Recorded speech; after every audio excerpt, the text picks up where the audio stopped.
Dr. Beller y hoy les voy a hablar sobre la vacuna ARNM-1273, co-desarrollada por Moderna. Moderna es una empresa de biotecnología norteamericana especializada en desarrollar medicamentos o vacunas con base en el ARNM. Estas tecnologías son muy interesantes y en esta clase yo les voy a contar desde cómo se fabricó la vacuna, en palabras simples, cómo nuestro cuerpo desarrolla inmunidad contra el virus y cuáles son las posibles aplicaciones y perspectivas a futuros sobre esta vacuna. Como ustedes saben, desde que se inició la pandemia, varios países del mundo están haciendo un esfuerzo enorme para desarrollar una vacuna. Se realizó en pocos meses, en 6-7 meses, lo que usualmente llevaría años, 5 a 10 años. De hecho, esta vacuna se la desarrolló en 42 días. Esto es un tiempo récord, es impresionante. En este reporte publicado en la New England, nosotros encontramos los hallazgos de la fase 1 sobre la seguridad y la inmunogenicidad de la vacuna. ¿Qué quiere decir fase 1? Solamente para recordar, en los ensayos clínicos. Fase 1 generalmente se utilizan pocos adultos, decenas de adultos y generalmente sanos. En este caso, 45 adultos sanos entre 18 y 55 años. Lo que se hizo fue lo siguiente. Se administró por vía intramuscular 0,5 mililitros de la vacuna y se los dividió en 3 grupos de diferentes dosis, 3 grupos de 15 adultos sanos. Un grupo recibió 25 microgramos, otro grupo recibió 100 microgramos y otro grupo recibió 250 microgramos de la vacuna. Recibieron 2 dosis, separados por 28 días, o sea, una dosis en el día 1 y otra dosis en el día 29. Y después se hizo un seguimiento, un follow-up, los días 7, 14, 57 y así sucesivamente, y se piensa seguir acompañando a estos pacientes a lo largo de un año entero. Lo que fue reportado, en resumen, es que al recibir la vacuna, todos los pacientes generaban anticuerpos neutralizantes.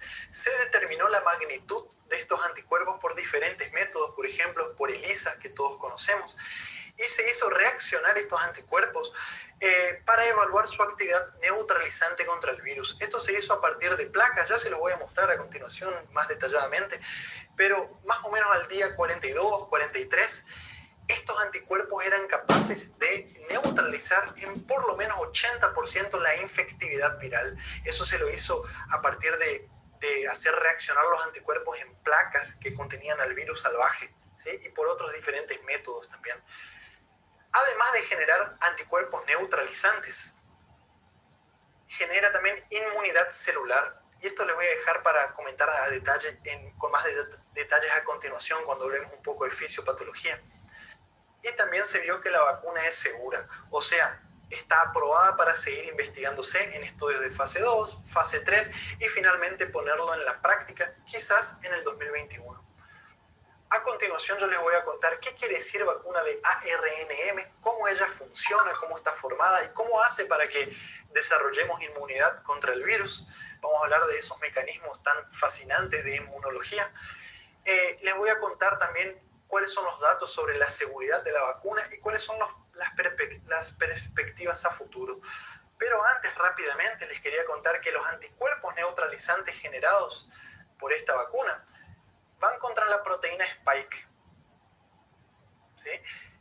Recordando, en la superficie del virus encontramos esta proteína que es la que les da el aspecto de coronavirus. Parece como una corona si lo vemos en el microscopio electrónico.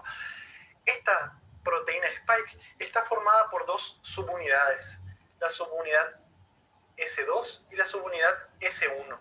En la subunidad S1 se encuentra el dominio de unión contra el receptor. Y este dominio de unión al receptor, para los fines prácticos, sirve para 2 cosas. Por un lado, él se une al receptor en la célula, suponiendo que esta es una célula, por ejemplo, un neumocito, las células del epitelio pulmonar, ¿sí? tienen este receptor en su superficie, que es la ECA2, que ya todos conocemos por los videos de fisiopatología. El virus utiliza esta proteína para hacer contacto con la ECA2 y de esa forma internalizarse. Se fusiona y se internaliza, ingresa a la célula y allí comienza el problema. Si nosotros tenemos estos anticuerpos que se unen al dominio de unión al receptor, se unen, impedirían que ocurra esta unión, ¿sí? Evitando la infección viral. Pero los mecanismos que llevan a la protección contra el coronavirus, en el caso de esta vacuna, son más complejos y apasionantes que esto, y les voy a contar a continuación. Voy a borrar un poco acá, ¿sí? Veamos ahora de manera simple en qué consiste la vacuna de ARN mensajero. Como ustedes saben, en general, las vacunas pueden estar formadas o por virus enteros, como en caso de virus vivos atenuados. Atenuados quiere decir el virus está debilitado, se lo somete a diferentes procesos físicos y químicos que hace que el virus se debilite y no produzca infección. De esa manera se la introduce en nuestro organismo para generar inmunidad. Por otro lado, las vacunas pueden ser de virus inactivados, o sea, virus muertos, entre comillas, ¿sí? Por otro lado, las vacunas pueden ser formadas por proteínas virales, ¿sí? Y existen otras vacunas formadas por ADN y en este caso por ARN mensajero. ¿Cuál es la desventaja de estas vacunas? Por un lado, estas vacunas son más caras, son más difíciles de producir, llevan más tiempo, ¿sí? En el caso de por ejemplo, las vacunas de virus vivos atenuados, si bien los virus están debilitados, en algunos casos podrían reactivarse en nuestro organismo. Esto es una preocupación, sobre todo en patologías como la COVID-19, ¿sí? Las vacunas formadas por fragmentos de proteínas virales son menos eficientes para estimular al sistema inmune, y ya se los voy a explicar por qué, para que van a ver que lo van a entender de manera simple, ¿sí? Entonces, la vacuna formada por ARNM, recordando que el ARN mensajero sería como un plano en donde están las instrucciones para que nuestro organismo, nuestras células, elaboren las proteínas. Las proteínas pueden ser estructurales, pueden ser proteínas de diferentes funciones. En este caso, la ingeniería genética hace que este ARNM codifique para la síntesis de la proteína Spike, como les voy a mostrar a continuación. O sea, esta vacuna no contiene ni virus vivos debilitados, ni virus muertos, ni fragmentos proteicos de la COVID-19. Dicho de otra forma, esta vacuna no es capaz de producir COVID-19, no nos va a enfermar, ese riesgo no existe, ¿sí? Porque está formado simplemente por un fragmento del ARN mensajero que codifica para una proteína cuya función es, digamos, la unión con el receptor. Nosotros vamos a desarrollar anticuerpos para atacar a esa proteína viral y evitar que el virus entre en nuestro organismo. Esto es muy importante. Por otro lado, esta vacuna es más barata,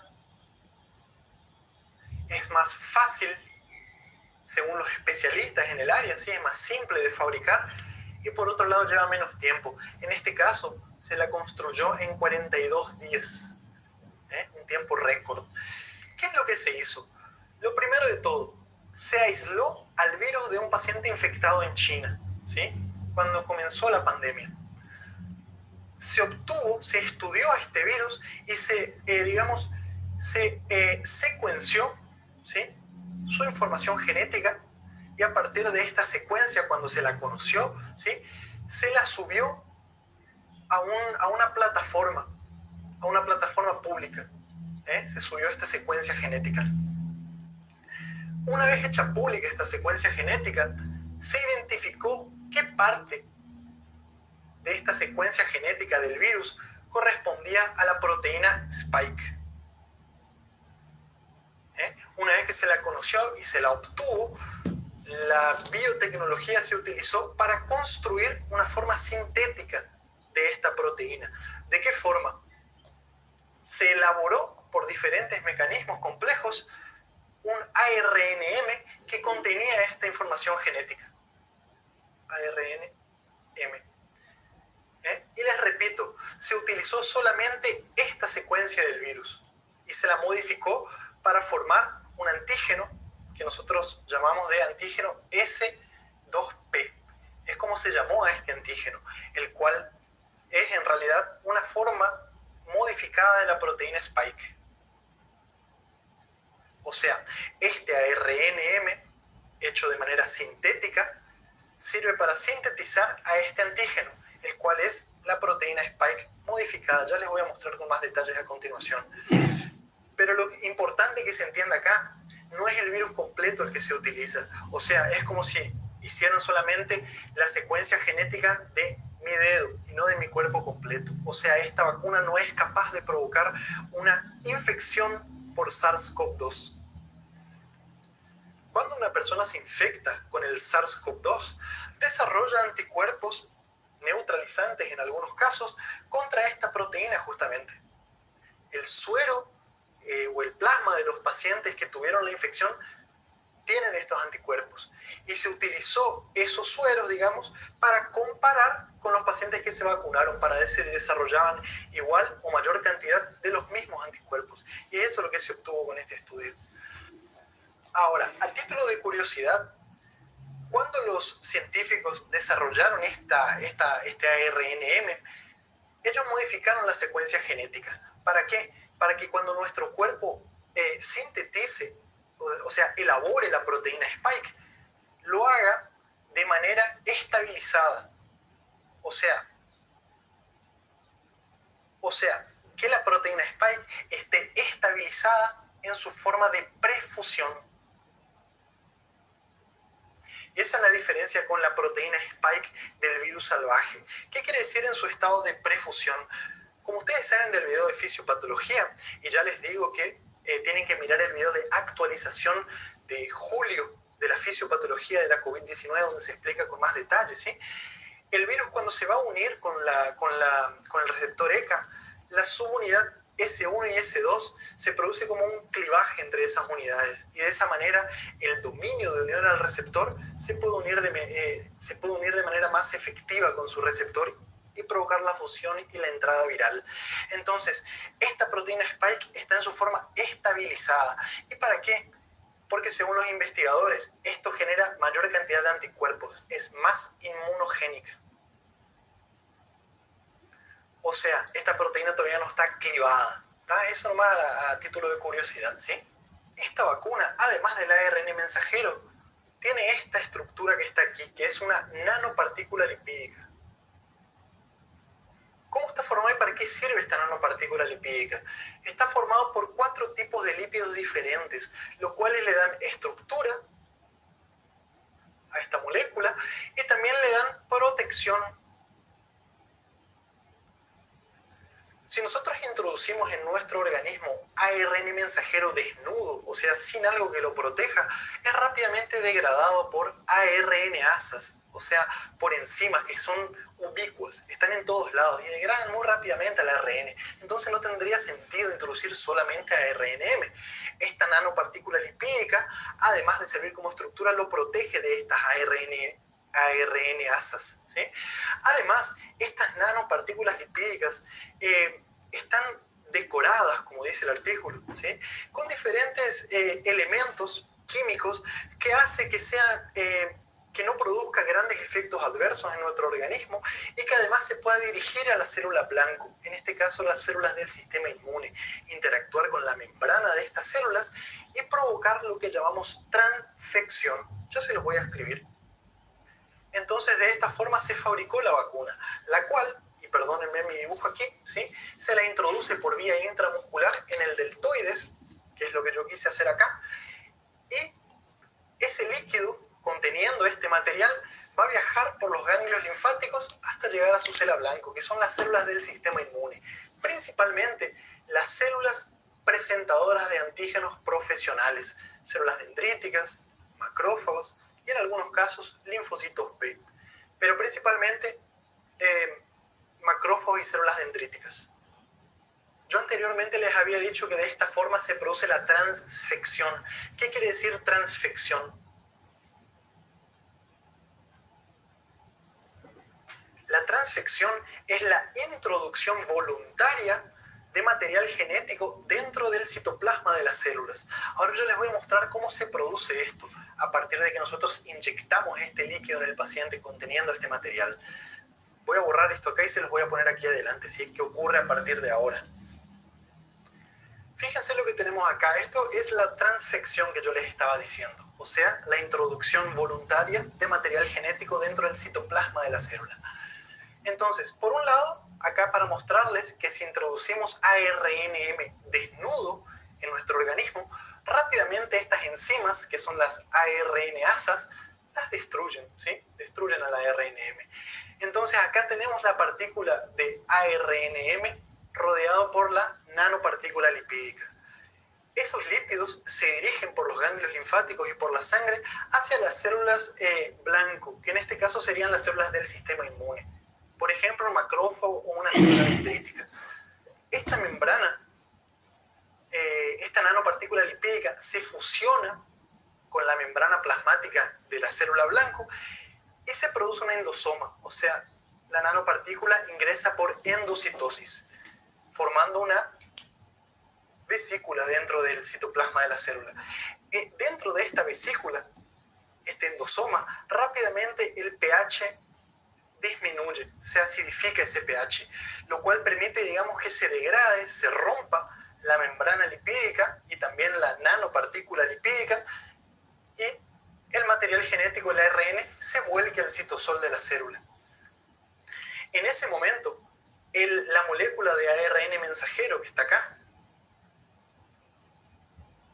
se dirige hacia los ribosomas, y los ribosomas de la célula hospedera van a, digamos, traducir la información genética para elaborar las proteínas, en este caso esta que está acá. Para elaborar ¿qué proteína? Recuerden, el antígeno S2P, que yo les dije anteriormente, que es simplemente el nombre que se le da a esta proteína spike modificada. ¿Qué ocurre con esta proteína dentro del citosol? Se dirige a los proteosomas.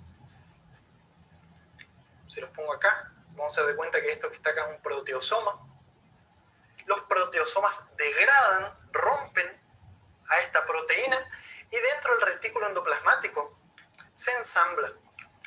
Y lo que ocurre es lo siguiente. Tenemos acá un complejo mayor de histocompatibilidad de tipo 1, ¿sí? El complejo mayor de histocompatibilidad de tipo 1 se une a uno de los fragmentos, ¿sí?, de esa proteína spike modificada que fue degradada por los proteosomas, y se dirige hacia la membrana plasmática. Entonces, el complejo mayor de histocompatibilidad de tipo 1 va a presentar a esa proteína producida en nuestro citosol, o sea, una proteína generada de manera endógena por nuestro organismo, va a presentar a este epitopo, ¿sí?, que va a estimular a los linfocitos, en este caso, linfocitos T, CD8, que son los linfocitos killers, ¿sí?, los linfocitos citotóxicos.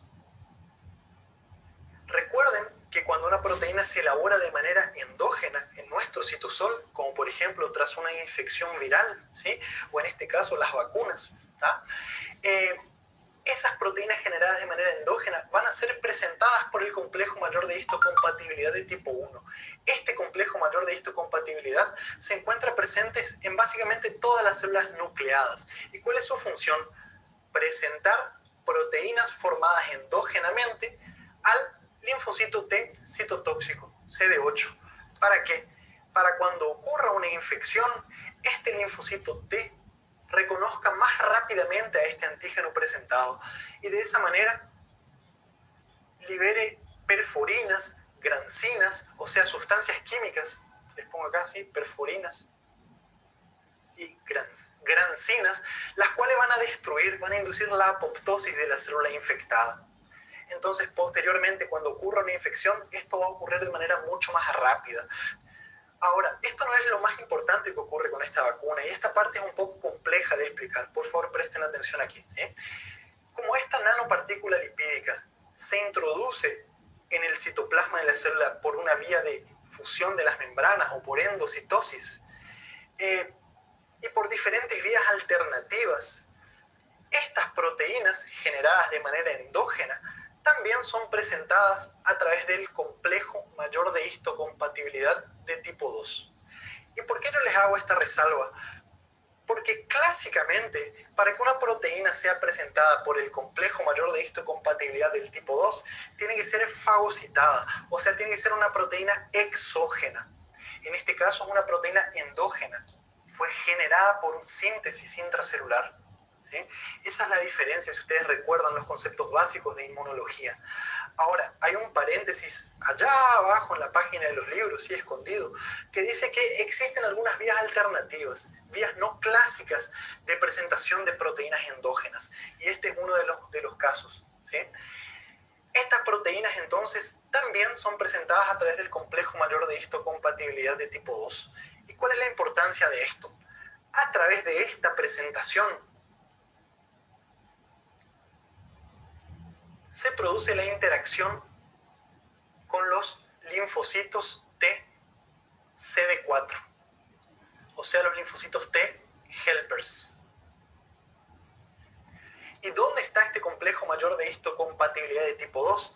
Principalmente en las células presentadoras de antígenos profesionales, que son el blanco de esta vacuna, ¿sí? A diferencia del tipo 1, que está en todas las células nucleares. Son las células presentadoras de antígenos profesionales que son capaces, a través de este complejo mayor de histocompatibilidad, de interactuar con estos linfocitos. ¿Y cuál es la importancia de esto? Fíjense, estos linfocitos TCD4 van a comenzar a liberar citoquinas. En el caso de la estimulación por esta vacuna, esas citoquinas van a ser predominantemente de tipo T helper 1. ¿Cuáles son esas citoquinas? Por ejemplo, el interferón gamma, la interleuquina 2, el factor de necrosis tumoral alfa, etc. ¿Qué van a hacer esas citoquinas? Esas citoquinas, y se las pongo acá porque no tengo más espacio, ¿sí? Se las pongo acá.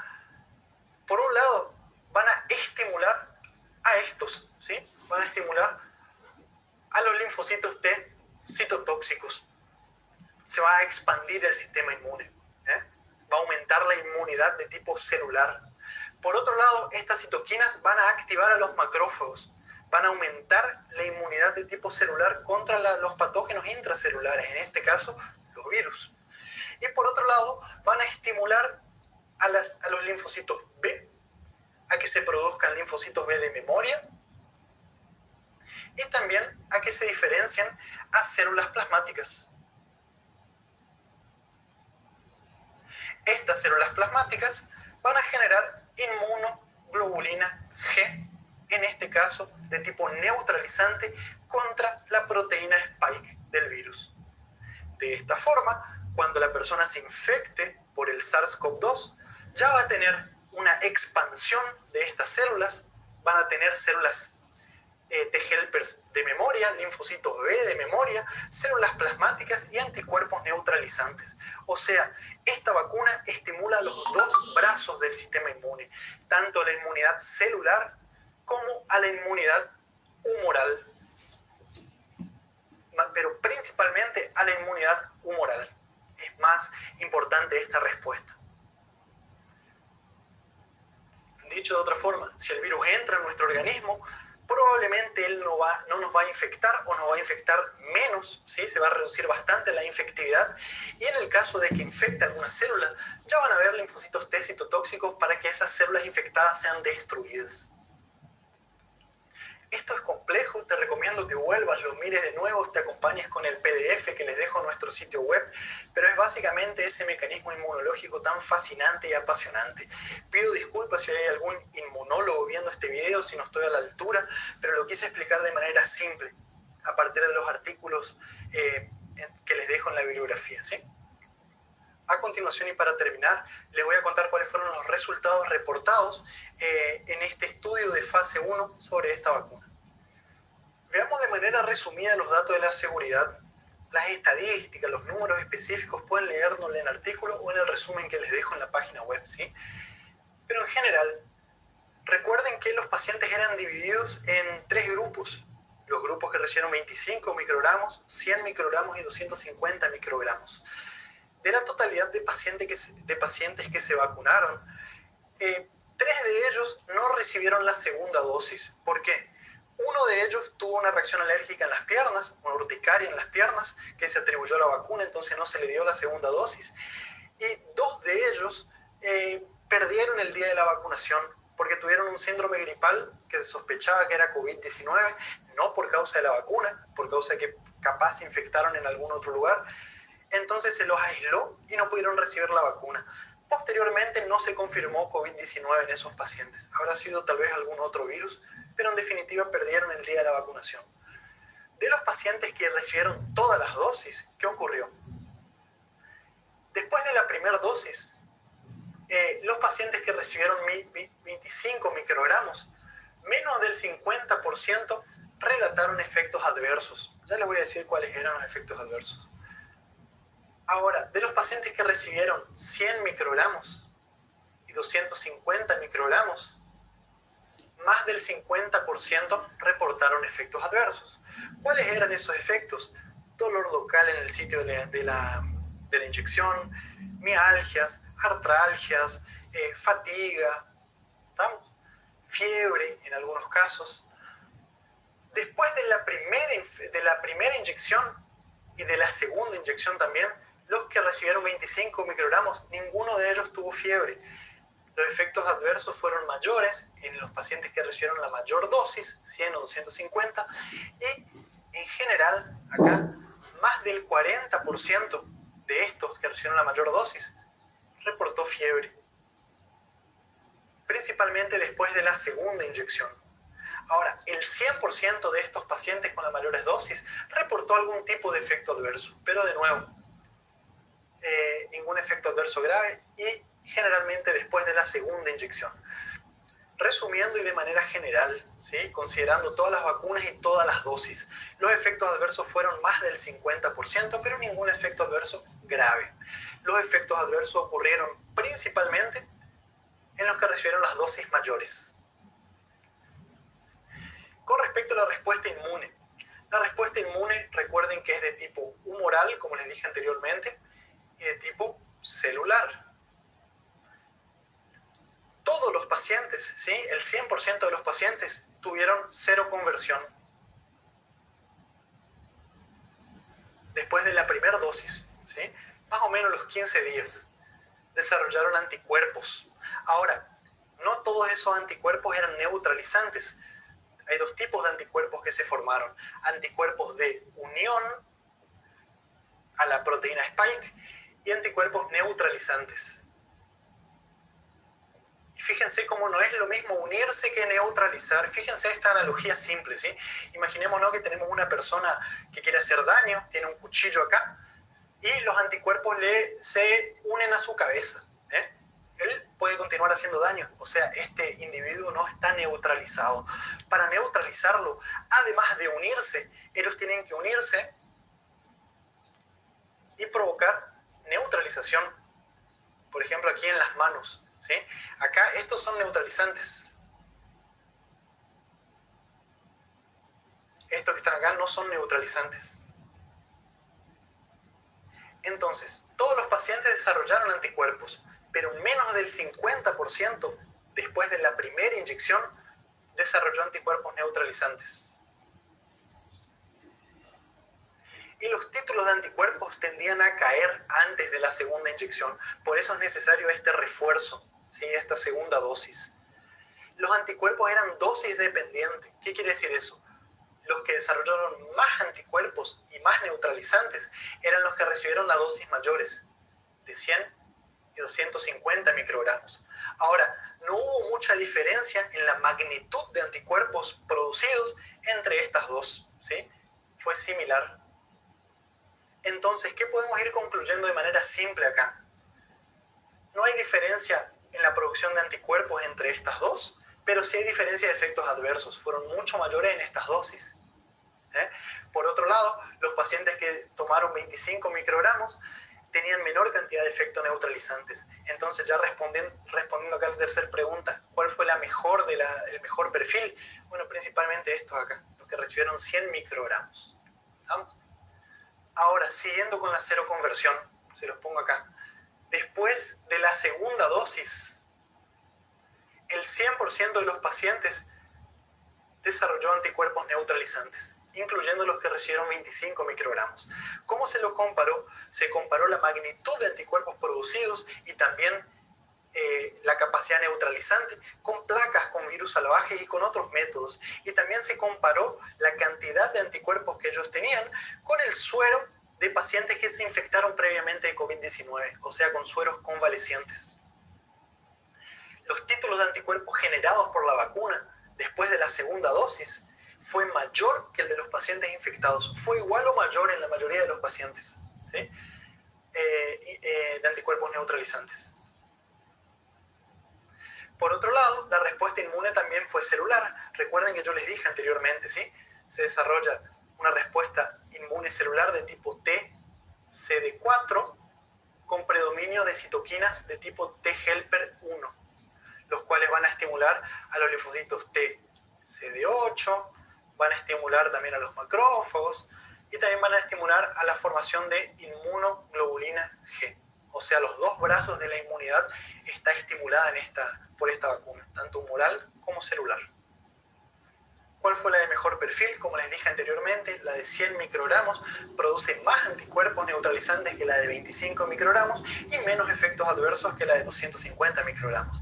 Ahora, se está estudiando, se está comparando actualmente dosis de 50 microgramos con 100 microgramos para ver cuál es el mejor perfil.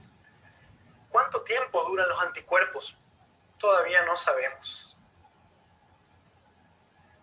En general, los datos observacionales hasta ahora de los pacientes infectados con SARS-CoV-2 es que los títulos de anticuerpos neutralizantes podrían comenzar a caer a partir del segundo, tercer mes, en algunos casos a partir de la sexta semana. No está claro todavía.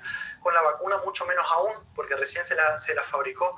Se va a hacer un seguimiento por un año de estos pacientes para ver cómo funciona esta cuestión de la duración de la inmunidad protectora. Y también en la práctica clínica se va a ver si realmente esta vacuna neutraliza el virus en la práctica diaria, ¿sí? Contra una infección real. Esto todavía no está documentado.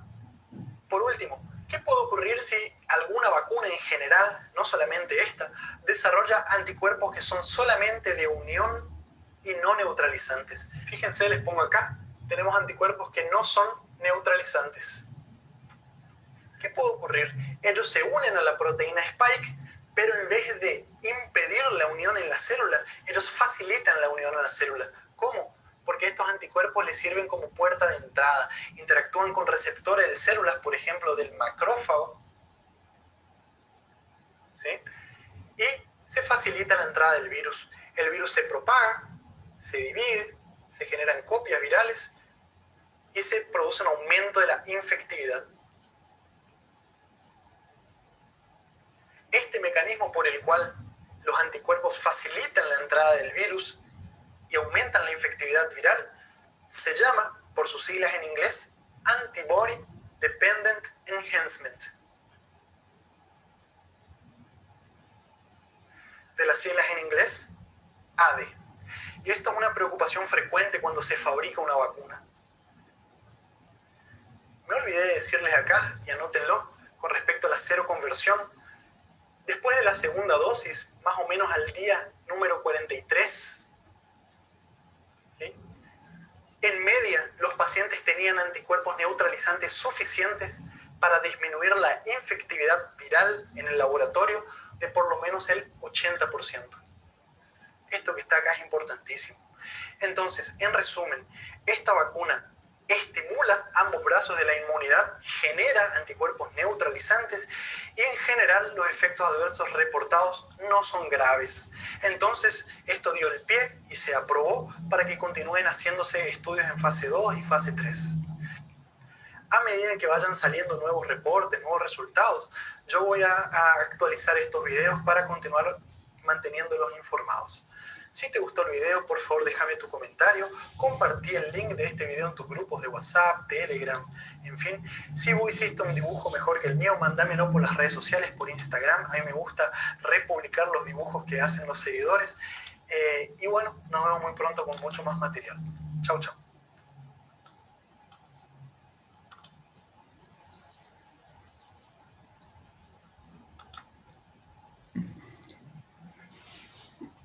Conoce tu potencial y no le tengas miedo al COVID-19. Empezamos un resumen.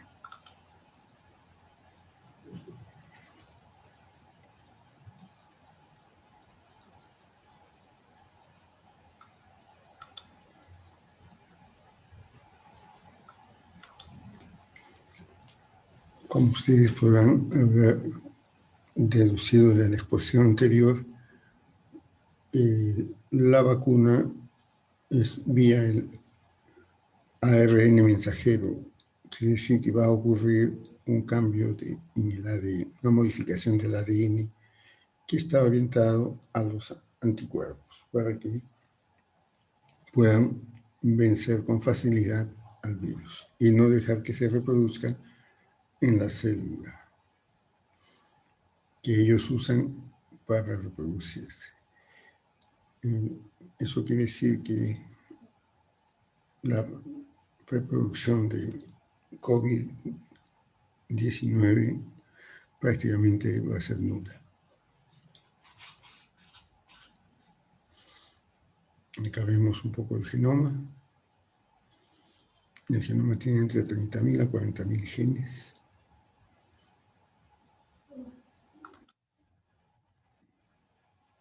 Acá vemos la ingeniería genética.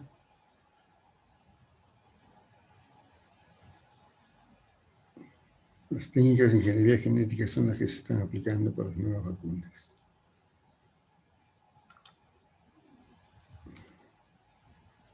Acá las vacunas de ADN. Estas vacunas consisten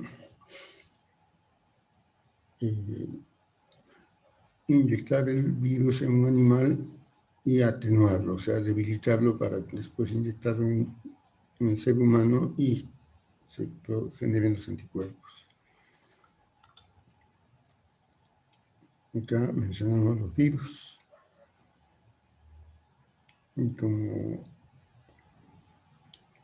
es ya muy conocido, los antibióticos no afectan a los virus. Por lo tanto, cuando se tiene una infección de virus, no debe usar antibióticos. Los virus pueden ser ARN o ADN.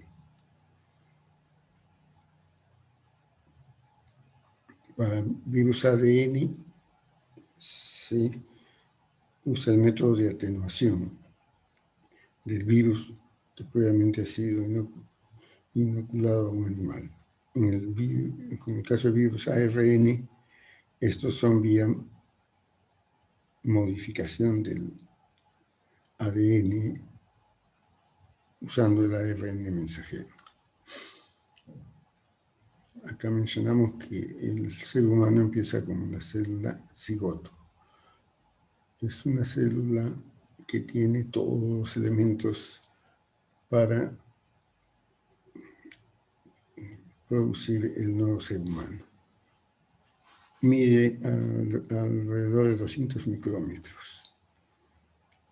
Como información, el virus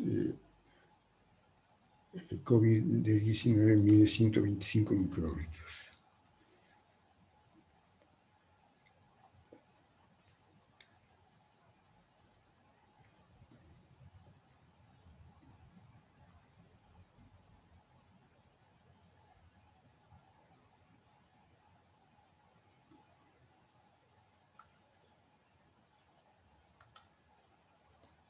Acá vemos anticuerpos.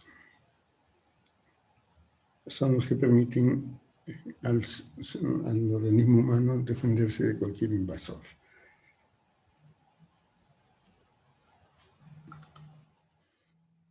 Acá ponemos sobre la terapia celular.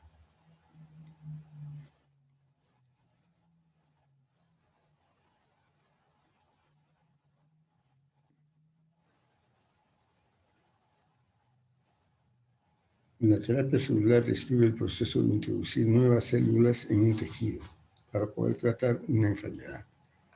Para el doctor Carlos Casanova Lenti, la terapia celular es la aplicación de células frescas y vivas del feto de una oveja con fines terapéuticos. Aquí mencionamos la terapia génica. La terapia génica consiste en la aportación de un gen funcionante a las células que carecen de esta función, con el fin de corregir una alteración genética o enfermedad adquirida. La terapia génica se divide en dos categorías.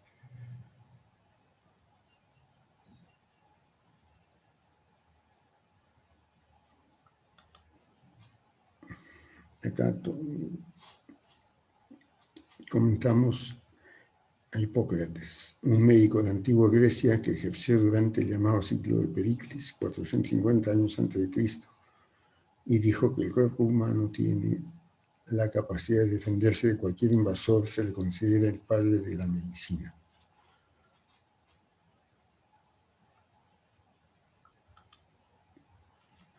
Acá en el libro mencionamos que la prevención antes que la curación.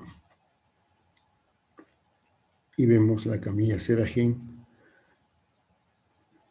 que es una camilla que genera la curación, ¿no? Tiene 5 técnicas, ¿no? Una es la acupresión, que es un masaje; la moxibustión, que es la aplicación de estímulos del calor para causar reacciones físicas que permitan conseguir el equilibrio de la salud; la quiropraxia, práctica hecha a mano para liberar los nervios comprimidos; y el rayo infrarrojo lejano y la luz de helio. Para generar el rayo infrarrojo lejano hace uso de la piedra jade, porque todo lo que es infrarrojo lejano se genera desde cualquier cuerpo que contenga carbón. Acá mencionamos las 7 chakras, que es el recorrido de la energía en el ser humano.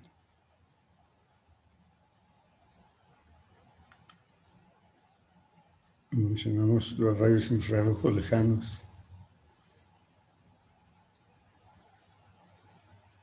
Es una característica general de la luz, que significa que la luz alcanza un objeto sin usar el aire.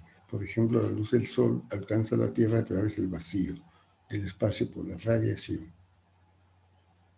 El método de generar los rayos infrarrojos se consigue atravesando la corriente eléctrica a través del carbón. Cuando esto ocurre, el carbón genera los rayos infrarrojos. Los rayos infrarrojos fueron descubiertos por la NASA.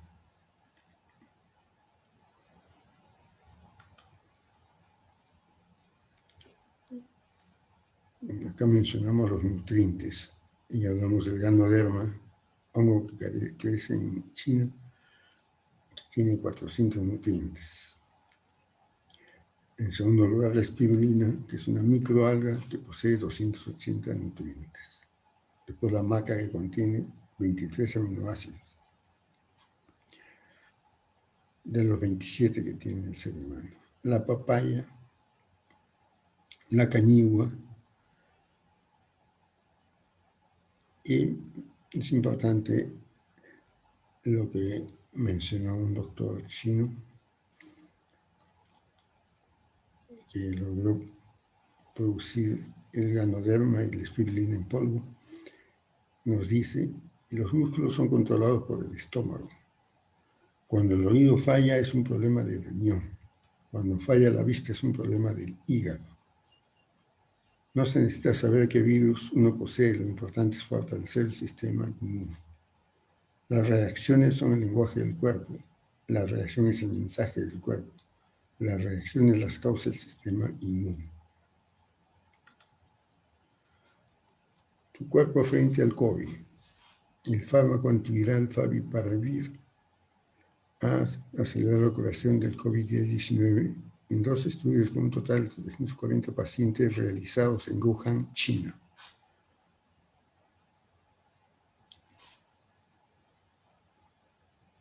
Favipiravir fue descubierto mientras se buscaban medicamentos para tratar la gripe.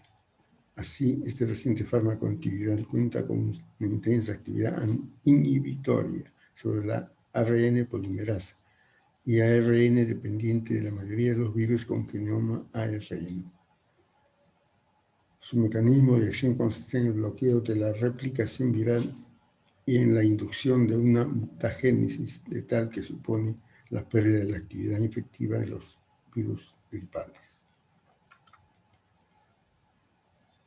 Acá, así opinan los médicos italianos. Ahora sabemos que el simple hecho de proporcionar oxígeno por medio de ventiladores no ayuda. La prioridad es prevenir y disolver los microcoágulos que se forman en los pulmones, por eso estamos usando drogas como la aspirina y la heparina, anticoagulantes. Ahora usamos dos medicinas importantes, favipiravir y remdesivir, que son antivirales que pueden matar el COVID.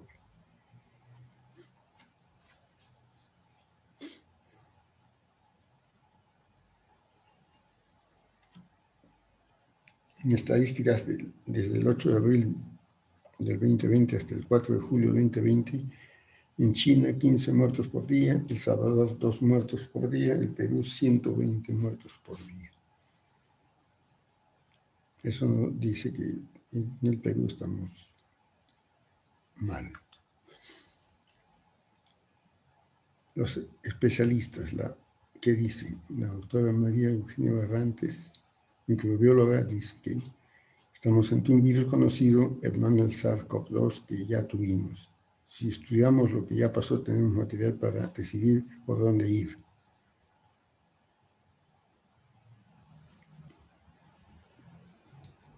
Ella dice, el paracetamol es un antipirético, no trabaja para detener el proceso antiinflamatorio. Para detenerlo debe tratarse con un antigripal.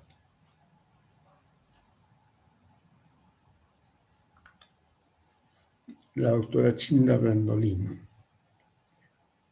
El virus es una molécula viva que no tiene la autonomía de una célula. Las bacterias son autónomas. La inmunidad colectiva es la que se transmite de persona a persona y esto genera defensa, es decir, anticuerpos en las personas. El coronavirus habita en los animales. En las vacunas contra la influenza se usó el perro para inyectarle el virus de la influenza y al obtener la vacuna, esta tenía el coronavirus del perro. Había ocurrido una interferencia viral. Dos virus, la gripe y el coronavirus.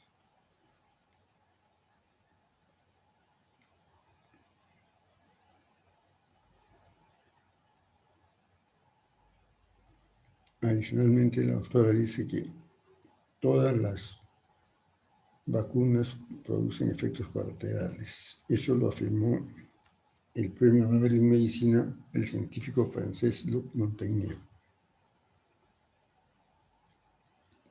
Dijo que las vacunas todas producen efectos colaterales y aseguró que el autismo en las personas son consecuencia de inyectar estas vacunas. A la fecha hay más de 3 millones de enfermos con autismo.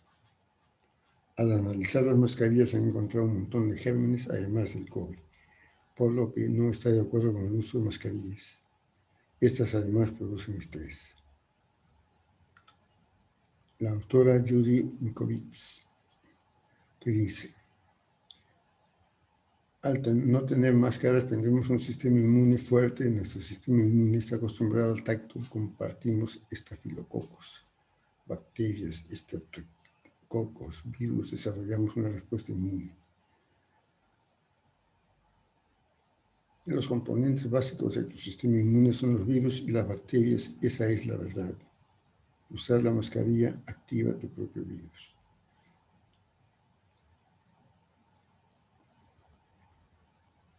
En relación a la OMS, dice que USA se ha retirado en abril del 2020 y que el 80% de los aportes lo hace la fundación de Bill Gates, por lo tanto es quien toma las decisiones. Y la neuróloga Margarita Gris dice que las células del cerebro son muy sensibles a la falta de oxígeno. Hay células nerviosas, por ejemplo, en el hipocampo, que no pueden sobrevivir más de 3 minutos sin oxígeno.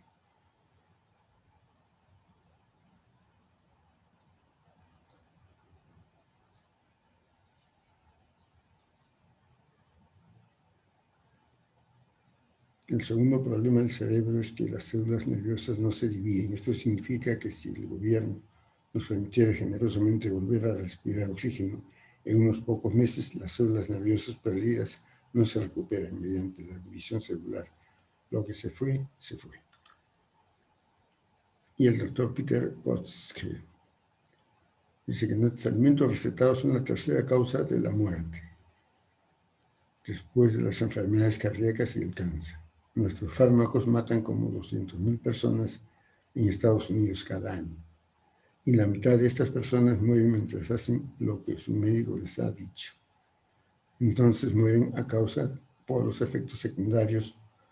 La otra mitad muere debido a errores y a menudo son los médicos los que cometen los errores, ya que cualquier medicamento puede venir con 30 o 40 advertencias contraindicaciones, precauciones. Ningún médico en el mundo sabe de todo esto, entonces le dan a los pacientes fármacos que no deberían haberles dado.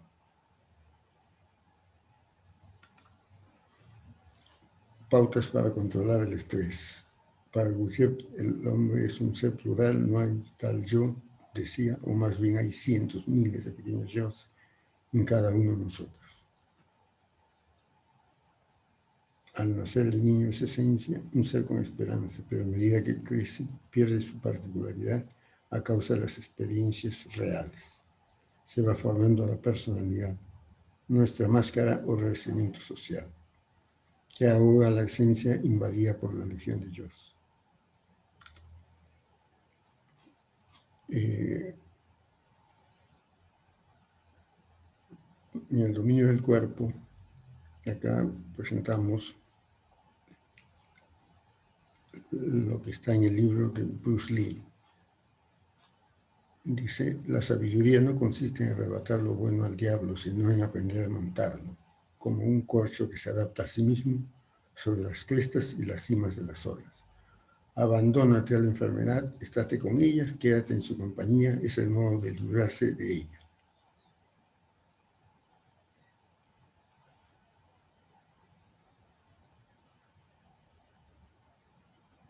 Vacía tu copa para que pueda ser llenada. Quédate sin nada para ganar la totalidad. El conocimiento está fijado en el tiempo, mientras que conocer es algo continuo. El conocimiento precede de una fuente, de un acopio, de una conclusión, mientras que conocer es un movimiento. Ningún luchador utiliza violentamente su pierna hasta que la ha calentado cuidadosamente. El mismo principio es igualmente aplicable a cualquier músculo que haya de ser usado vigorosamente. Conclusiones. El COVID-19 es un virus que no entra en las células, es más débil que el virus del resfriado. Lo que se requiere es prevención, buenos nutrientes, evitar las comidas que generan acidez, carnes rojas, comida chatarra. El cuerpo debe ser más alcalino, ingerir verduras, carne de pollo, pescado, frutas.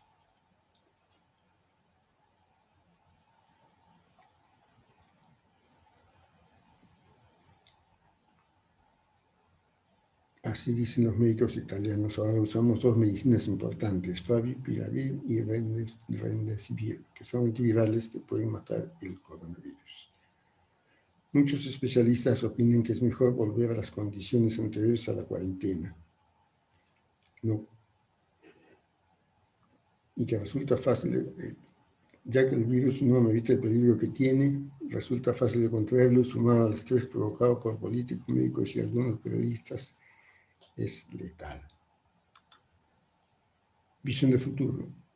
La impresión 3D ha llegado para quedarse, cambiando la manera en cómo tradicionalmente se fabrican objetos de diversa índole e impactando sectores como la ciencia, la industria, la alimentación, entre otros.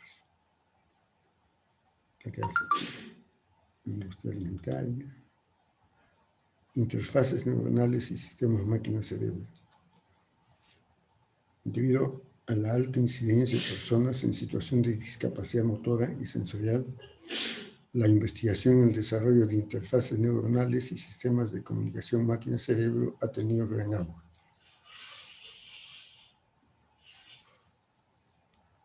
es la unión de la parte biológica con la parte no biológica, que son las prótesis.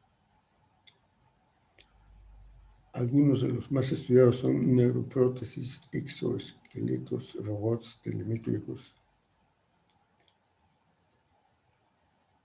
Los principales desarrollos de investigación que se han realizado en este campo buscan recuperar las funciones de visión y audición mediante prótesis que estimulan eléctricamente áreas específicas de la corteza correspondientes a la percepción de estos sentidos. Es decir, se ha logrado que los ciegos vean y que los sordos escuchen por un tiempo limitado, inicialmente 1 año. Se está estudiando para lograr que en el futuro este tiempo sea mayor. Gracias.